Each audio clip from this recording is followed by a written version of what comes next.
Welcome to the Source Podcast. I am your host, Nate Zielinski. This podcast and every podcast is officially brought to you by Jiffy Ice Fishing. Huge thanks to Jiffy for all they do in bringing you this entire podcast. We're excited about that. Today in studio, we have got absolutely an amazing guest. We have got Robert Blosser here in the house. How you doing, Bobby? What's up, man? How you been? I've been fantastic. Thanks for having me. Definitely. Excited to be here, dude. Man, I'm excited about it. You know, this is a harder podcast for me, honestly, because we started tournament fishing together back in 2006. Been a million years. Since then, we were teammates and doing some stuff. And now you're like my brother, right? I mean, we have holidays together. You're such a close friend and literally family that I'm trying to do this podcast from like a perspective as a world champ walleye angler and not my buddy that I would give the hardest time in the world to. So it's one of those things that I'm trying to find the balance of the professionalism versus how we truly are in life. Oh, that's okay, man.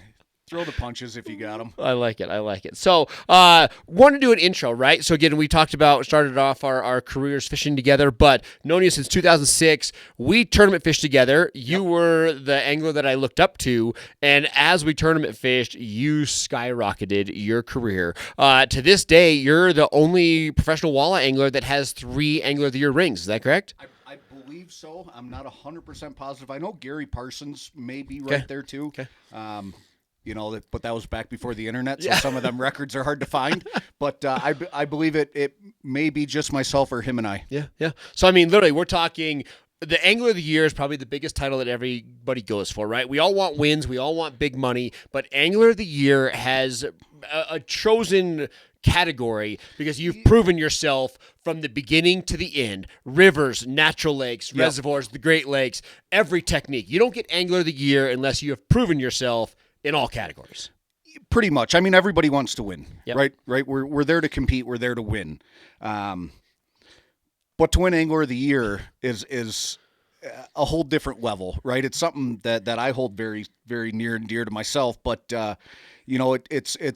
it doesn't pay as well, right? The prize money isn't the same, but I'll tell you what it does come with is respect from your fellow anglers, right? It's something that can never be taken away, and I've been lucky enough, fortunate enough to have a few of them. So that's it. 3 of them for everybody that's wondering. So again, you're literally talking to the world champion. I mean, when it comes down to paper, Angler of the Year, you're it. So excited about that. That's the intro with that. So we want to talk today, I think, tournament fishing, right? Okay. And we're going to talk tournament fishing, and I don't really want to necessarily break it down to walleye like we are, but obviously that's our background, so we'll kind of hide that, or highlight that.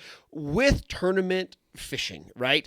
Everybody has a persona. They read the articles, they watch it on TV, and I think everybody has this mega-driven concept of tournament fishing, and I think once you actually get into it at the highest level, it's different. it's a little different than it seems on TV and paper. Completely different, Yeah. and I mean, and it's everything, right? I remember when I got into it, you're the first angler that even talked to me, right? Because I got into it through kind of a sponsorship deal. I was forced into it because I needed a boat deal, and the only way I could get my boat deal was to fish tournaments. So I went into it with no concept of tournament angling, and I had to do it.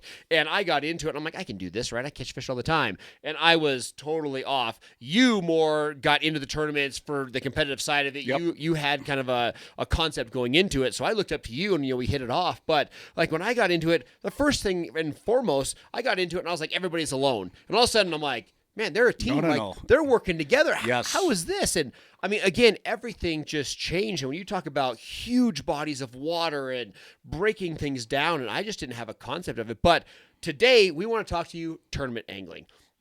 Walk me through what your perspective of tournament angling is, and then I want to ask you some other questions in depth about that. But talking tournament angling, what's your perspective, right? From when you got into it to where, or before you started to where you actually got into it and started diving in? Sure. I mean, I've always been a competitive person, right? And every fisherman out there is, right? That's why they're fishing tournaments.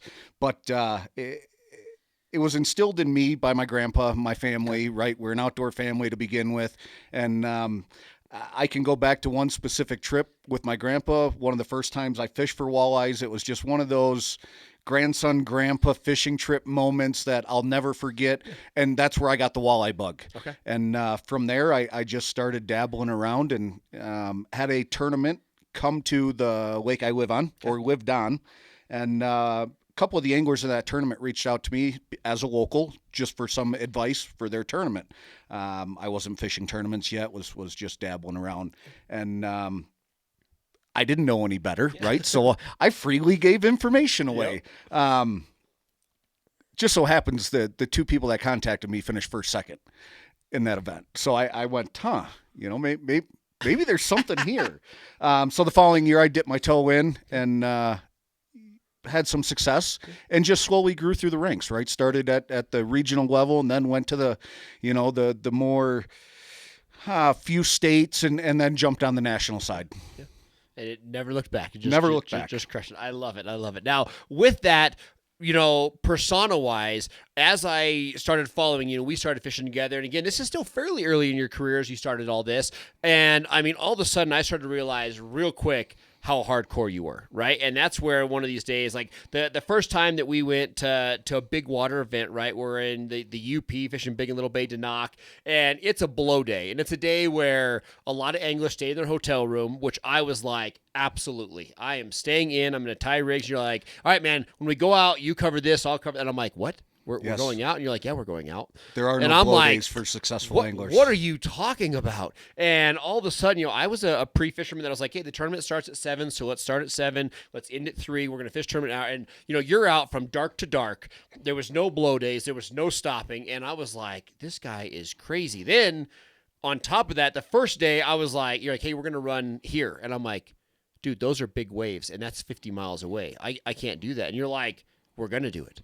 And I started to realize at that level of how hardcore you are, and everybody would say that about you, right? You like nothing stopping you. You're going to do it. So walk people through that aspect. Is most tournament anglers, can they handle the grind of the crazy hours? Because there's tournament anglers watching this right now that have the persona that I used to of, hey, a tournament is from 7 to 4, so that's all we care about is fishing those fish then, and, blow days and beating the boat up. Walk us through how hardcore of an angler it takes to really get to that level.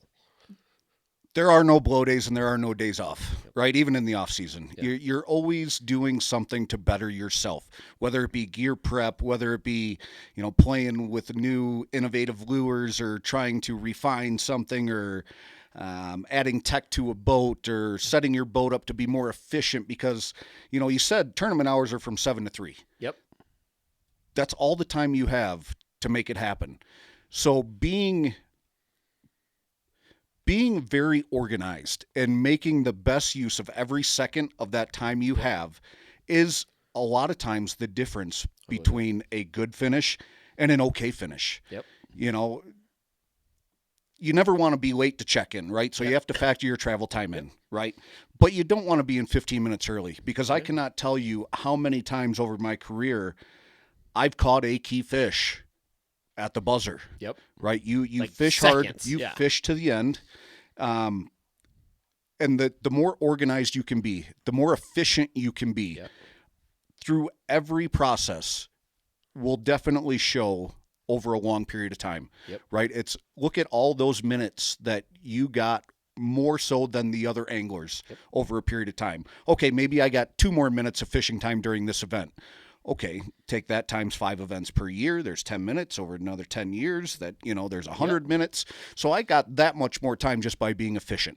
That's cool. I actually did. We did an in-fisherman article with David Harrison, who you write with. We have a podcast with David, and we did a tournament together to write an article about efficiency. So we jumped into a single tournament, not going for a tour, but he's like, I need to get to a highest level tournament. We fish a team tournament to where we could talk about efficiency. And it was literally that. It was, hey, if we're slipping a river and we're vertical jigging, how many jig strokes do you get in 5 minutes, and multiply that through the course of a day? And the same concept, he broke it down to when everybody misses a bite, it's nothing. You miss a bite, you don't think about it, you go to the next one. And he broke it down to like, hey, how many fish do you actually, from a fish touching your bait and inhaling your bait to fish in the boat, what's that ratio? And the general consumer doesn't realize that the average angler is like 50%, 60%. A top tournament angler is 80%. And the true champions are like 95, 100%. So he talked about efficiency on all aspects. I remember I stopped to take a drink in the middle of a drift, and he's like, what are you doing? Yes. And I'm like, I needed a drink. He's like, no, we do that when we're running. We do that at another time. It sounds so it sounds so simple, right? Like, hey, I need to grab a bottle of water out of the cooler. Well, That's precious time you're wasting. One cast that could have been you don't know. Yeah. You don't know. I mean, I can think back to the FLW championship on the Missouri River out of Bismarck in 2008. 4-day event, made the cut after the first 2 days, made the cut after the third day. You fish alone the fourth day. Okay. You got a camera boat behind you in case you got any mechanical failures or breakdowns. But my fish weren't going, and I was 63, 64 miles away. Okay. Had 5 minutes to stop at one little spot that I had checked in practice. Wasn't even on my ABCD plan. Yep. But it was all I had because I had to get back. I had 2 fish in the well. Okay. In a matter of 5 minutes, I stuck 2 fish that were worth $80,000. Right. That so it is all about efficiency and making sure that you're maximizing all the time you got. That's it. Literally 5 minutes. 5 minutes. $80,000. Yes. That is the way to think about that in all aspects. Yes. That's crazy. I mean, that's such a cool story, but it is. I mean, efficiency and all that. I mean, every second counts, every cast counts, everything you do counts. Now, when we talk about going the extra distance and doing that, I want to talk to you before we talk about one of the things that you just mentioned in that conversation is boat runs, right? You talked about running 63, 64 miles. When we first met, right, I'm from Colorado, our biggest body of water, right? Like, I run 2 miles sometimes, and I'm like, whew, that was a run. You know what I mean? Like, I just didn't grow up with it. Sure. You know what I mean? I was a guy. If you don't know, you don't know. Pushed into the tournament world, and, you know, my first 60, 80-mile run was with you. You know, we're like trying to figure out gas before the boats were really built for the bigger tanks, the bigger runs, and that. But you notoriously have made some of the bigger runs in tournament angling, and you've pushed through some of the bigger water. What's your scariest run that you've ever made in a big water tournament? How much damage have you done to boats? God, I don't know if I want to say. Right? There was one season I was running an aluminum boat, not a glass boat, and I folded the whole bow in on it. Yep. Didn't try to do it on purpose. It was just a casualty of that day. You know, the long runs, they're for a reason. Yep. And it's, you know, sometimes they're better fish. Sometimes it's better fishing. Sometimes it's the same fish and just as good a fishing as it is 10 miles away from takeoff. Okay. The difference is they're less pressured. Yep. Right? You're not fighting... You're not fighting other boats and other people. You're just trying to get away and have your own space and your own, you know, free thinking in your head to make adjustments. You're not seeing nets fly where you're like, he caught one and I didn't. What's the deal? Correct, because that can really mess with your psyche, right? Yeah. So I always tried to fish away from everybody as much as possible. Sometimes it was better fishing. Sometimes it wasn't. Yep. There's times where the bite was slower further away. But I didn't have to compete with other boats either, right? So that was a gamble I was willing to take because I knew that would keep me in my right headspace, even though the catch per hour rate was less. Yep. I didn't have to worry about all these other things, right? So it just made me focus more, pay more attention to detail, and do the job at hand. And with me, I mean, everybody knows it, right? I'm a mental basket case. That was the downfall of my tournament career, and we'll gladly talk about it. We always talk about that all the time. The amount of times that I was where I needed to be on day one was a lot, right? I could, day one, I rocked it. Day two, I got in my head so bad, and I just wasn't a tournament angler, right? I mean, I get out there, and I would throw my entire game plan out the window in 2 minutes when I saw another fish get caught before me, right? I had to be excelling, and if I didn't, I turned mental. And the second my mental capacity wasn't there and I lost my overall confidence, I was done. See, now, and that's where it's hard. And I'd say a lot of that just comes from experience, right? Because I think everybody goes through that in the beginning stages, right? I know I did, right? It's more about building confidence in yourself and knowing what you think what you're doing, you think is the correct thing to be doing, and not second guess, no doubt, just get after it. And that's it. And when I was alone, I excelled because I didn't see anything else. Correct. It's when I was with those groups, pack of boats, and I saw their stuff, and I was like, why are they doing that? I'm not doing that technique. And then boom, just got in my head. Even though I knew I was doing was right, you just let it go out the window. So that's crazy. But I don't know that I've ever really had a scary boat ride during a tournament. Okay. Fished in some big waves, some big water. The amount of times I've seen Bobby come back to the boat dock with loose motors, loose kickers, broken grass. Oh, let's not. Come on. Now we're getting. I'm not saying you're being excessive. I'm just saying I think that. It's not as often as you're making it sound like. Maybe not. But it did happen. I mean, it's happened. But that came, like you said, talking about confidence. You were safe, right? You just said you've never been a scary one because you know how to drive a boat. There was only you one taught time me how to drive a boat in big water. There was one time I was scared, and it was a tournament on Erie. It was a pre-fish day. It was before the tournament, and small craft advisories, but you fish, and that's the first time I've ever seen legit 10-footers. Okay. And back then I was running a 20-foot glass boat with 300 on the back, maybe 250. Might have been a 250. I couldn't climb a wave. Yep. I had the motor was pegged, everything it could get, and I couldn't even get to the top of that wave, and it just grabbed the bow of the boat, spun me 180 before I could blink, and now all of a sudden I'm going full throttle back down it. Well, it scares you to death. And I was by myself. Yeah. Right? So if something were to happen, there was nobody there to help me. Yeah. There were no other boats on the water, right? And it was an early spring tournament. So it was probably April. It might have been 45, 50 degrees. Stupid. Yeah.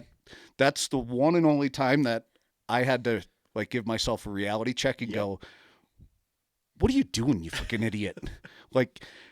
This ain't worth it. Yeah. You can go hard, but this is excessive. Yes. I mean, and we talk about big waves, right? And I mean, I'm the first one to say it, right? Everybody exaggerates the wave, right? You get out there, you're like, these are 4-footers, and they're 2s. When you talk about really big water, my first tournament ever with big water was on Erie, same type thing, small craft advisory, midday after the tournament started, so they didn't pull everybody back in. You're netting fish over your head as you're trolling in the trough. Sure. You see them coming, and you see your walleye 9 foot above you, and you're like, I got to net that thing. Same thing. I've never been so scared. Trolling in the trough, I can handle it all day. It's crazy, but you're like, this is good. But when you had to run in and you're like, I can't pick the direction now. I have to go back. I mean, it's a next level. I mean, mentally. Well, and again, that's experience, right? That's maximizing your time, planning your route back. What's the wind, the wave conditions, what's going to happen. And when you're making long runs across big bodies of water, the weather's different at different areas of that body of water, right? It's not a constant, right? So you, again, experience knowing that body of water, you got to plan for all that stuff because it happens. That's it. So we're talking tournament fishing. And again, everybody in their mind is like, tournament fishing, I just got to go catch the fish. And this is what it is. It is weather, it's runs, it's equipment failures, which you cannot, you can say you have the best brand of whatever. I could care less, right? Things are going to break. When you push all brands, all manufacturers, they all have. So, tournament angling is equipment, making sure that your stuff's running, knowing how to handle it when things don't work right. It's dealing with other anglers. It's spots. It's focus. It's everything, right? I mean, at the end of the day, catching fish is it, but more things contribute to a win or a lose way more than just catching fish. And that's where I could catch fish when I got in tournaments. So I was like, I can do this. And I didn't account for everything else. And that's where I struggled. Yes.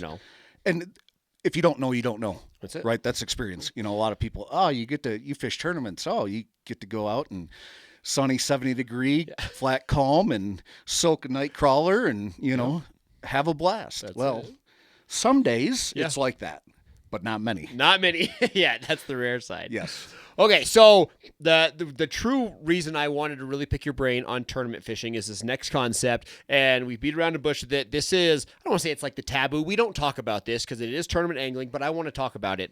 Is you talked earlier how fishing an FLW championship, the last day you fished by yourself. Yeah. You were responsible for you. Your focus was you. Yep. In a lot of tournaments, for all species, you have co-ams or pro-ams or whatever you want to call it, but you have 2 anglers in the boat. You have your pro angler, and then you have a secondary angler, co-angler, an amateur, whatever you want to call them. But you have somebody that is joining you for the day, and obviously their weight, their participation counts towards yours. You are working that's where we need to together clarify right here, because in the bass world, there are co-anglers or amateurs, right? Okay. But they're fishing for they're fishing for their own fish. Got it. Right? They're not sharing the fish that are caught. They're 5. The walleye world, it's a pro-am, but it becomes a team event. Yep. Right? So because your fish are together. And I've been outspoken about this, and a lot of times it rubs people the wrong way. But I'm 100% against the co-anglers, and it's not out of disrespect to them by any means. I don't think anybody can give me an argument good enough to change my mind that when I've got tens of thousands of dollars on the line that somebody I don't even know can affect that. Yep. It can be for a positive, though, too. Yep. But it can also be negative. Okay. So if you and I are fishing as pro anglers against each other, and we're on a jig bite in the Detroit River. Yep. And the amateur co-angler you drew is a stud jig fisherman from the area. He's a guide that's getting ready to start his pro career. Whatever it may be. Yep. And maybe the amateur co-angler I draw is from the Dakotas that does nothing but troll lead core. Yep. Hardly ever vertical jigged. Well, there's a distinct advantage and disadvantage before the boats even get launched, right? Yep. So we're fishing for the same prize pool. Why do you get the advantage and I get a disadvantage? Yep. That's where I've always been, I don't want to say upset, but just didn't agree with the format. Yep. Because it's not a true me against you anymore. It's not pro against pro. Yep. Right? You don't put two boxers in the ring and say, okay, now the coaches fight too, and the outcome of that also affects the outcome of their fight. Yeah. Right? So that's what I've never really liked that, but that was the only stage to play on. Yeah. I mean, and don't get me wrong, I've made some great friends, some lifelong friends that were co-anglers I've had. I've had some co-anglers that were phenomenal fishermen that taught me a few things. Yep. And I've had the ones that have severely hampered me in tournaments as well. It's the future of the sport. So we're not saying that, whatever. It is what it is. But I want to this is what I want to talk to you about, because you and I have had this conversation in the past. I have done very few events with it, right? I've done some charity events, state events. So I've dealt with it, not to the level you have, but even in my minor days of it, I want to walk the audience through what we're talking about, because this has come up a lot more lately. It's more the forward-facing sonar that has really sparked this. Correct. Because anglers are like, it's not fair, yada, yada. But we're going to start kind of the conversation with this. But within that, right, the experiences I've had, I had an angler that really wanted to participate, and like, we're jigging, I hook a fish, and he's like, I'll net it. And I'm like, hey, why don't you take the rod and I'll net it? And he's like, I can net a fish. And I had guys stab fish that were tens of thousands of dollars for one fish. Yes. And you lose it because of, lack of experience or whatever the case may be. I had another angler that physically couldn't make a run. Rough water, just like we're talking about, and they get in the boat and they're like, "Hey, just to warn you, I have a slip disc in my back, so we can't go far, we can't run hard." And you're like, "What?" And it gets down to personal safety. We're like, I'm not going to cripple the guy and hinder him, but things like that come up. That's the important part. It's the safety, right? When you enter an event on the pro side, right, you have to prove insurance and have liability waivers and things of that nature. Correct? The anglers are almost vetted. The co-anglers, amateurs, they're not vetted at all. And to your point, I once had a co-angler that was seizure prone and had a seizure in the boat. Yep. I wasn't aware of it. He didn't disclose it. The organization that put the event on didn't vet these people at all. So without even being prepped, forewarned, even know this may happen, I found myself dealing with somebody that was seizing in my boat during a tournament.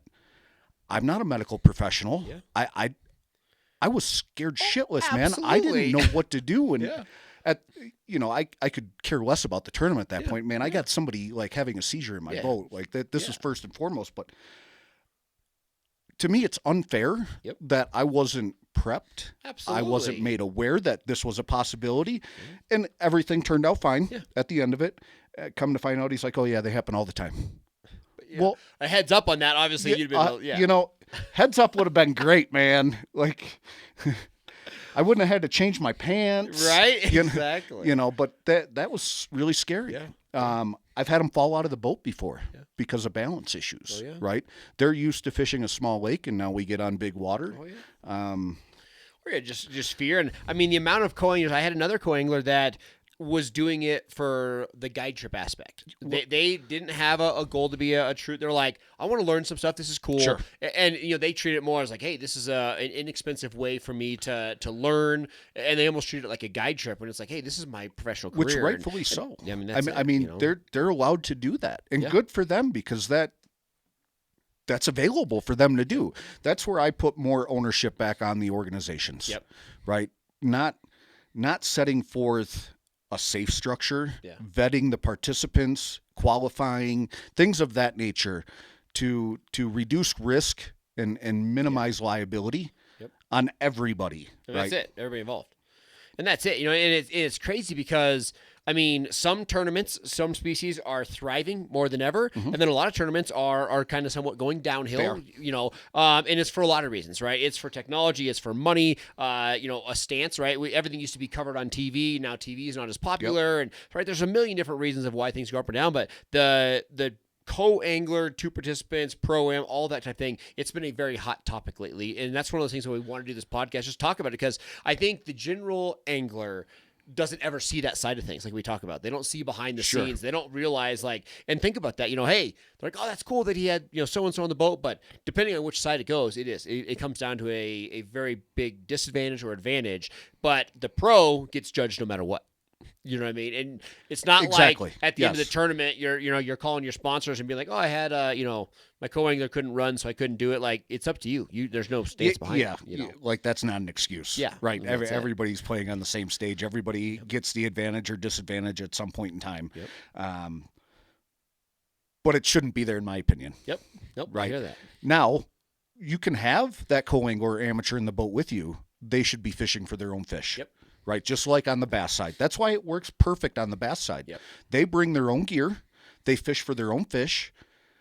If you want to help each other net fish, that's just discussed. But you don't have to. Exactly. But you don't have to. Yep. Right? And I don't know if it's going to go that way in the walleye world at some point in time, because it's been so ingrained that it's a team effort, even though I don't even know who my partner is as a team. But with forward facing now, right, you're starting to see, especially on the walleye side, your co-anglers being a little more disgruntled because they're not involved anymore, right? It's becoming a one-man show, kind of like on the bass side. So I think there's some water to test there. I think they got to figure some stuff out. The organizations need to figure out what's the best structure moving forward to include those people, because I want to include them for sure, because the more the better in the sport, right? In the outdoors in general, hunting, fishing, shooting, whatever, the more the merrier, the stronger we are, numbers, strength in numbers. So I don't want people to think like I'm trying to exclude them. I just think the structure needs to be a little different. Yep. Okay, forward-facing sonar. This has been we had so many podcasts about this, or we have some more in the future talking about it. But this is the big thing with tournaments, right? So the concept, the pro angler, right, running forward-facing sonar, whenever on the motor, handle, fixed mount, doesn't matter. He's running and focused on this, right? Yep. Then the co-angler, like you said, sometimes isn't as involved, right? So there's discussion. Should a pro have to provide a forward-facing sonar for the amateur, which I get that argument, but then, all of a sudden, are you trying to adjust your boat for both anglers to have the right opportunity? But again, it's about you, so, where does that go? All of a sudden, are you having, interference with units because your co-angler is really trying to focus on what you're doing, and it turns into a messy situation very, very quickly in regards to that. So what's your take on that? What should the future be? You're the wise one. You're the 3-time world champ. No, lucky. I really don't know, man. Yeah. Like, I really can't answer that with an opinion that is 100% what I believe, because I think it's almost a choose your own adventure. If you start here, then it leads you down these paths. If you start here, you then take these paths. I don't think there's a black and white cut and dry answer right now. What I do know is forward facing isn't going away. But you are starting to see it be restricted in events on the bass side, right? So they're starting to pull back a little bit. I don't think it'll ever be pulled all the way out. It can't be. But you might see some restrictions come in. I don't know if that's going to be the catalyst that changes how participation in the walleye side happens, right, with the engagement between the pro and the co. I don't know if it'll be because of forward-facing. But it may be a jump starter for sure. Yeah, absolutely. And it's crazy. You talk about that, and I really see both sides. I'm running 3 units on my boat, right? So I have 3 in capabilities just so I can really see a wide angle. But on certain guide trips, which is the same as a co-angler, right? When I have multiple people trying to use it, there's times where I am hesitant to even drop it in the water, because once I drop it in and I start focusing on it, you're not going to fish without it, right? You have one person on the boat who's watching their bait, watching the fish, they're catching the fish that they're seeing, everything's happening, that interaction. And I have another angle, I'm like, hey, cast on that side of the boat. They're like, what? Why would I even can't do see that? over there. And they literally just sit down. Yeah. They quit. Yes. Even though there's just as much opportunity over there, they might not want to do it. So it becomes immediately that their fishing is irrelevant if they can't see it. Correct. To where you run a tournament angle, it's the same type thing. You know what I mean? They watch a pro engaging, doing all this stuff. They're like, I don't even want to be involved in this. So I can see how it's a major hindrance. But I also, like you said, it's not going anywhere. And I think that that's part of the talent. And I really struggle on the bass side when they're saying, hey, these younger anglers, these more technical anglers are having a better advantage, which they are, right? It's forward-facing sonar. But it's not that the old school pro can't do it. They're just reluctant to do so. So it's one of those things Yes. To me, whether it is a better way to work a jerkbait or a better sonar, it's all tools of fishing. And that's where I struggle because I'm just like, hey, everything should be fair because it is what it is, right? Like, I don't go out hunting and like, man, I'm going to wear my old boots. So Correct. I bring it back to the old school day. Right? You didn't break your 30-30 lever action out, did you? Exactly. With open sights, right? I mean, that's it. I'm just taking advantage of the tools that are Yes. available in modern technology. And it's the same thing. Yeah. I don't go back in time with my older boats, my older motors to try to keep it real, right? They're not holding back anything restrictions there. So it's like, why not just let the best angler go? But it does come down to participation and partnerships and everything else. So, but it's very sticky country as you go into the tournament angle and everything associated to tournaments and what goes into those winning events. I mean, I know there's discussion at state level in a few states about allowing it recreationally. I don't think that'll ever get passed to the point where it's not being able to be used. Yep. But I think that the biggest thing is the discussions are being had. Yep. Right. So I do a lot of consulting. You know that we haven't had this particular discussion on this, but I've had multiple Western states bring me in as a consultant to talk about fish limits. So they have no intent to reduce forward-facing sonar. They're like, hey, it is what it is. Everybody's allowed to use it. But we used to have a 50 fish limit on crappie. We are now discussing dropping that down to 25 because back in the day, they said, hey, only so many anglers are able to go out and pull their 50 fish limit. It does not impact the fishery. Mm-hmm. Now with forward-facing sonar, more anglers are catching fish, more anglers are efficient, and they're seeing a greater harvest rate on particular species, and they're definitely seeing a huge increase in take, and they're like, we can't sustain this, so we have to reduce the limit. So there's a lot of states that are saying the efficiency is getting so high by anglers, they're going to have to reduce daily bag and possession limits. And I think that's more the discussion that we're going to probably see soon. The discussion's happening, right? Yep. So, again, to me, that's almost like a choose your own adventure. Okay, scale back the daily bag limit or the possession limit because we're hitting that more frequently now. Anglers are hitting that more frequently because of technology. Has it been brought up or talked about yet of the quality of harvest, though? Because now you can get into a school of crappies and go, I want that one, that one, that one, that one, and that one. So before I could take 50, and I might only have 2 or 3 of the jumbos, but now I get 25. They're all big. And they're all jumbos, right? So what, I guess I'm asking you, when you've been involved in these discussions, what's the train of thought there? That's the exact discussion that I brought up. Right now, the state agencies that I've been working with have not had a focus of that. They're like, no, we're going to stick to all of our upper limits, right? We're not putting slots in. Everything's fair and done. And that's where my point was. I was like, hey, from the lake trout to the walleye to the pike, I've never caught so many big fish in my life. Ever, as I have with forward-facing, because I simply can find them. Yeah. You know what I mean? I'm not blind casting. I'm like, I want that one. I just keep fishing until I catch that one. So since I'm catching bigger fish, I'm conservation focused, so I would never think about keeping those fish. But the average angler, all of a sudden it's that once-in-a-lifetime fish, whether they want to mount it or eat it or take it to show their buddies, the harvest of big fish is definitely increasing. So that's been what I've brought to the table on all these conversations. I'm like, hey, we need to worry way more about our breeding fish, our bigger fish that are the sustaining factor of the fishery. And that's where I think we need to put more focus. And unfortunately, I think we need to see more catch and release programs set up for those bigger fish, just because because the taxidermy concept is not as popular as it used to be, especially in the Western states. It's far more pushed for replicas. Midwest still has quite a few skid mounts, but the idea of doing a repo is getting more and more common, to where I think it's just going to have to take that next step, right? From weigh-in tournaments to digital tournaments in the concept of conservation. I think we're going to have to see a change soon. Just say, hey, some of these bigger fish mandatorily have to go back, since we're going to see more of those fish get caught. But I think people doing, your replicas and things like that, we're releasing the fish anyway. I guess my thought process is on harvesting for subsistence, right?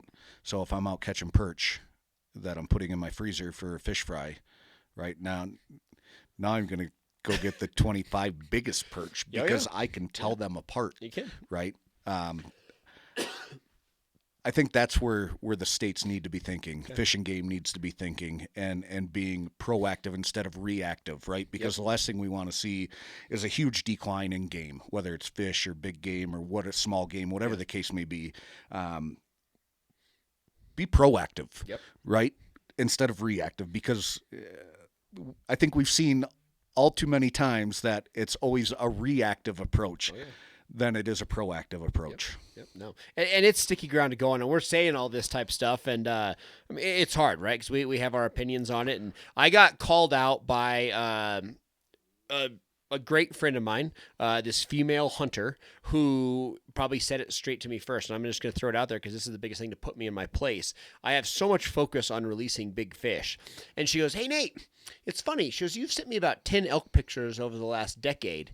She goes, "And it's pretty funny. All you do is kill the biggest bull in the field." She's like, "And I can't keep a big walleye?"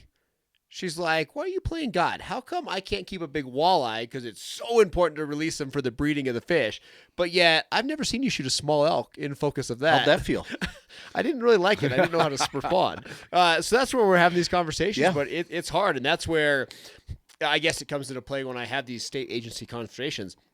They look at the fish as a number. Hey, I mean, don't get me wrong. I'm playing armchair quarterback here, right? It's hard. I don't have the data. All I have is experience to go off of. I'm not on the front lines. I don't have all the Fish and Game Creel surveys and things like that. It's so crazy, I guess I'm making an assumption, which may be wrong, but my gut tells me I'm right. Nope, I hear you. All right, as we wrap things up, a couple last questions for you. The future of fishing, right? Forward-facing sonar is changing it all.